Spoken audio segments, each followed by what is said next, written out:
Hi, good day. This is Sister Ren. Today is December 5. Today is December 5. Yan. Friday, right? Friday.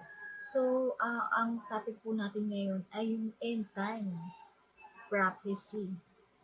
Puro end time prophecy po tayo sunod-sunod. So, pero yung iba, i-deliver ko muna sa inyo yung iba. So, sana bago tayo mag-umpisa, pangunahan nawa tayo ng Panginoong Kristo, walang distraction, sa ingay, sa mga kung ano-ano. Kasi minsan, pag totoo yung tinuturo mo, daming distraction eh. Andiyan ang devil eh.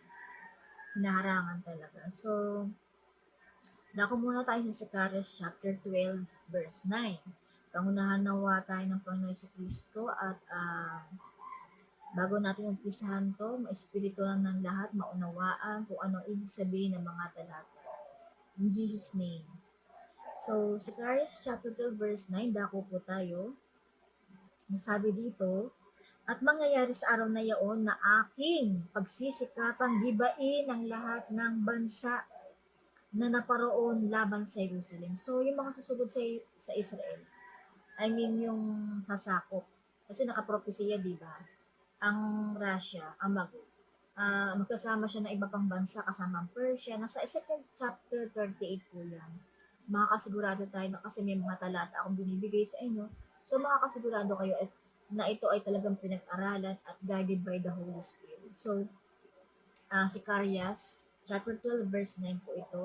Dako po tayo sa, ano sabi ko kanina, Ezekiel chapter 38. Sa Ezekiel chapter 38 po kasi nakasulat doon na kung anong kasamang bansa ng Magog, ng Russia. Kasi ang code ng Russia, ng Magog, sa unang, nung sinaunang panahon, ang code niya sa Biblia ay yung Gog. Gog, yung hari ng Magog. Yung Magog, yung bansa. So itong sabi sa Zacarias chapter 12 verse 9.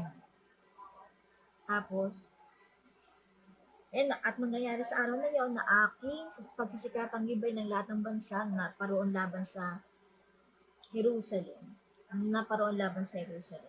Kasi po, nakasulat sa Ezekiel chapter 38, nandun na Russia, ang Iran, Persia, ang Saudi Arabia na andun.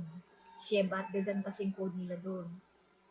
Marami pang bansa. Maganda basahin natin para mas sure tayo. So, ito nga po. Ezekiel chapter, move tayo sa lumang tipan.